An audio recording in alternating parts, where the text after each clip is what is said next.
संसार हमने देख लिया, सब मतलब के यार हमने देख लिया। अभी गुरु पूर्णिमा की कथा में हमने एक बात कही थी, घर में शादी होती है, घर में विवाह होता है, घर में फंक्शन होता है, घर में जन्मदिन मनाया जाता है, घर में शादी की सालगिरह मनाई जाती है, घर में मकान का मुहूर्त करा जाता है, घर में किटी पार्टी करी जाती है, घर में जब शुभ अच्छे कार्य होते हैं, शादी होती है, तो जितने रिश्तेदार होते हैं वो आगे बढ़ बढ़ कर काम करते हैं। बोलो करते कि नहीं करते? शादी में दूल्हा घोड़े पर घोड़ी पर चढ़कर जाता है, सारे रिश्तेदार आगे आगे नाचते हैं।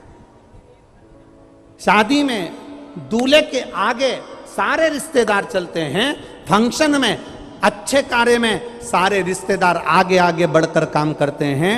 पर परिवार में अगर कोई मर जाता है तो जितने रिश्तेदार होते हैं वो अर्थी के आगे नहीं चलते, अर्थी के पीछे चलते हैं। मतलब ये हमारा व्यवहारिक जीवन कहता है कि सुख के समय पर तुम्हारे सब आगे हैं, और जैसे ही तुम्हारी जिंदगी में दुख आया तो सब पीछा छोड़कर पीछे चले जाते हैं, आगे तुम्हारे कोई नहीं रहता है।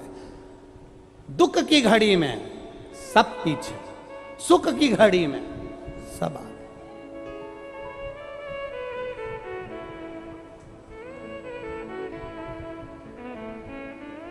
मुर्दे को लेकर जाते हैं, राम नाम सत्य कहते कहते कहते कहते शमशान में ले जाकर अकेला छोड़ देते हैं। अब जरा विचार करिएगा, शादी होती है तो दूल्हे को अकेला नहीं छोड़ते। तुम्हारे राजस्थान में छोड़ते हो तो बात दूसरी है, हमारे मालवा में तो नहीं छोड़ते, मध्य प्रदेश में दूल्हे को अकेला नहीं छोड़ते, क्योंकि हल्दी लगी होती है तो कहते अकेला मत जाना, अकेले मत रहना, ए बना, ए बनी, अकेली नहीं रहना। दूल्हा दुल्हन को अकेला नहीं छोड़ते, केवल मरने के बाद मुर्दे को अकेला छोड़ कर आ जाते हैं। उसका केवल एक कारण है, सुख का जो समय होता है सब तुम्हारे साथ होते हैं, और दुख का समय मुर्दे को भी अकेला छोड़ कर आते हैं। उस समय कोई नहीं रहता, क्योंकि पूरे परिवार को मालूम है कि दुख की घड़ी में कोई खड़ा नहीं होगा। शमशान में केवल एक ही रहता है, और वो देव अधिदेव महादेव रहता है। वो संभाल लेगा, वो संभालेगा, कोई दूसरा संभालने वाला होता ही नहीं। कौन संभालेगा आपको?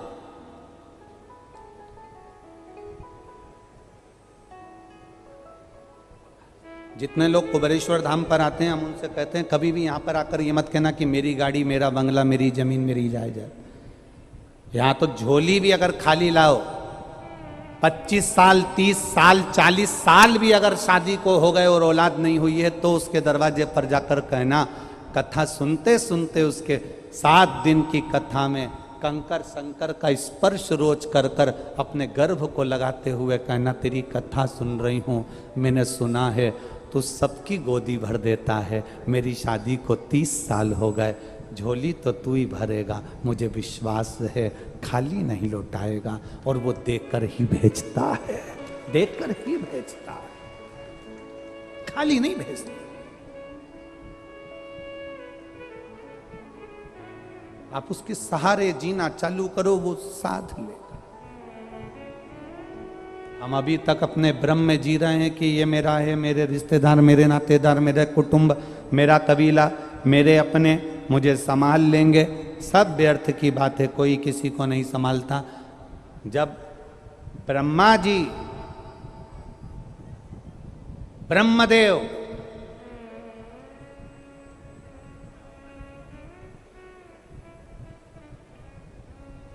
भगवान नारायण से कह रहे हैं कि आपके पिता का स्वरूप क्या, लिंग की आकृति प्रकट कर ले, शिवलिंग।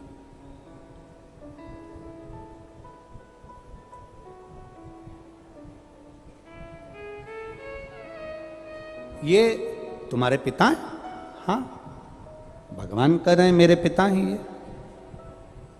तुम्हारे पिता? हाँ। इनके चरण कहाँ हैं? शीश कहाँ है? तुम्हारे पिता का चरण और शीश है कहाँ? देखना चाहिए।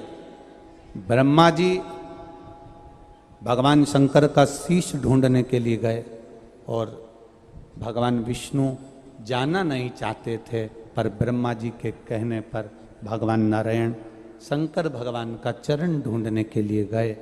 वापिस जब लौट कर भगवान विष्णु को चरण नहीं मिले, आ गए, तब भगवान ब्रह्मा जी लौट कर आए तो केतकी का फूल और गौ माता को साथ लेकर आए। भगवान विष्णु से पूछा, क्या तुमको शिवजी का चरण मिला? नहीं। सत्य कह दिया। नाम सत्य नारायण पड़, नाम पड़ गया सत्य नारायण।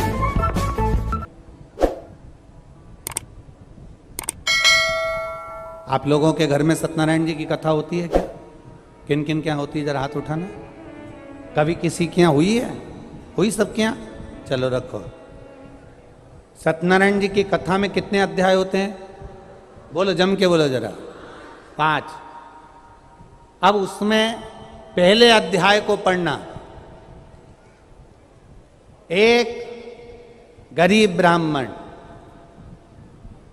यहीं से चालू हुआ है, ठीक है। फिर लिखा, उसने सत्यनारायण भगवान की कथा सुनी। बोलो सही है कि गलत है? 5 अध्याय पूरे हो गए, उसमें अभी तक ये नहीं पता पड़ पाया कि इसमें सत्यनारायण की कथा कौन सी थी। बोलो, पढ़ो एक बार, फिर से पढ़ो। फिर सत्यनारायण भगवान की कथा लक्कड़हारे ने सुनी। बोलो सही है कि गलत है? उसके बाद सत्यनारायण भगवान की कथा एक बनिए ने सुनी जिसके यहां संतान नहीं थी। कथा कौन सी थी? स्कंद पुराण में लिखा है, सत्यनारायण भगवान की कथा अगर कहीं से प्रकट हुई है तो वो स्कंद पुराण से प्रकट हुई है। स्कंद पुराण में वर्णन किया गया सत्यनारायण भगवान की कथा कौन सी है? वो कथा केवल यही है कि ब्रह्मा और भगवान विष्णु ने शिवलिंग को प्रकट करा। ब्रह्मा जी शीश देखने के लिए गए, भगवान नारायण चरण ढूंढने के लिए गए। जब भगवान नारायण को भगवान शंकर के चरण नहीं मिले तो ब्रह्मा जी से कह दिया, मुझे भगवान के चरण नहीं मिले। उन्होंने सत्य कह दिया, इसलिए उनका नाम सत्य नारायण हो गया। शंकर भगवान प्रकट होकर कह दिए, सुनो नारायण, आपने मेरे शिवलिंग के सामने सत्य कहा है। पृथ्वी पर तुम्हारी पूजन होगी, जो एक कलश को स्थिर रखकर, श्रीफल रखकर, केले के खंभ लगाकर तुम्हारी आराधना करेगा, तुम्हारी पूजन करेगा, उस पर सत्यनारायण भगवान तुम प्रसन्न होगे और तुम्हारे साथ में देव अधिदेव महादेव वर प्रदान करेगा, उनकी झोली खुशियों से भरेगा। ये सत्यनारायण भगवान की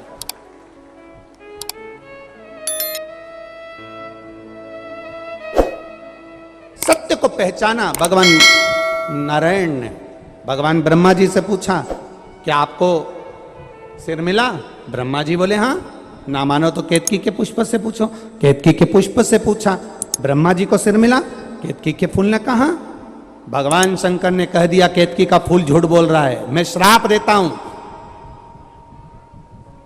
एक केतकी सारे देवताओं पर चढ़ेगी पर शंकर पर कभी नहीं चढ़ेगी।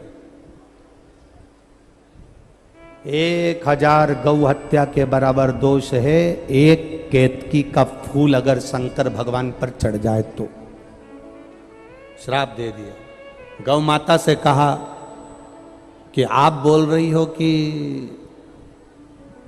ब्रह्मा जी ने शीश का दर्शन करा है? हाँ, तेरा पूरा शरीर पूजा जाएगा पर तेरा मुख अपूज्य होगा। गौ माता, सारे मंदिरों की परिक्रमा आगे से होगी, सारे तीर्थों की परिक्रमा आगे से होगी, माता पिता की परिक्रमा आगे से होगी, पर गौ माता तूने झूठ बोला है, इसलिए तेरी परिक्रमा तेरी पूंछ से चालू होकर पूंछ पर विराम होगी।